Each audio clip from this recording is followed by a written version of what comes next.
கிராமத்து பக்கம் ஒரு காமெடி நடக்கும். இந்த கண்ணு வச்சுக்கிட்டான் அப்படின்ற ஒரு விஷயம் இருக்கும். அது ஒன்றும் இல்லை, அப்படி நடக்கும். உண்மையிலே யாராவது கண்ணு வச்சிருவான்றக்கா சூடத்தை பொருத்தி வாசல் வைப்பாங்க. அது சில கண்ணு வைப்பான். எப்படி எரியுது பாருங்க மலை மலைன்னு. அதனால் பயந்துக்கிட்டே ஏன்னா ஒரு தெரிஞ்ச ஒரு ஊருக்குள்ள போனான்னா எதை கண்ணு வைக்கிறான்னு உடனே முடிஞ்சு போயிடாது. சொல்லி பயப்புவாங்க. ஐயோ வர்றானா ஓடுங்கப்பா.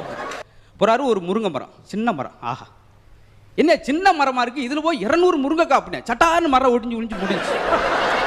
அப்படியே நீ பக்கத்தில் இருக்க மரத்தை வெட்டிட்டாங்க. இவன் சொல்லி ஓடி இருக்கு, நம்மளா ஒடிச்சிருவோம்டா. இன்னொரு தெருவில் மேற்கு தெருவில் போனார்.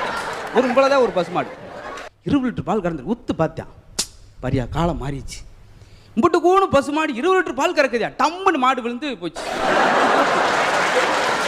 இது ஒரு ஆள் வச்சு போச்சு அறிவாளி. எப்பவே எதை சொன்னாலும் அழிஞ்சு போயிருது, உடஞ்சி போயிருது. நம்ம வயலில் நிறையா நெல் பயிர் நட்டுருக்கோம். ஆனால் நெல் பயிர் எங்கேயோ ஒன்றுதான் இருக்குது, பூரா புல்லும் பூண்டுமா இருக்குது.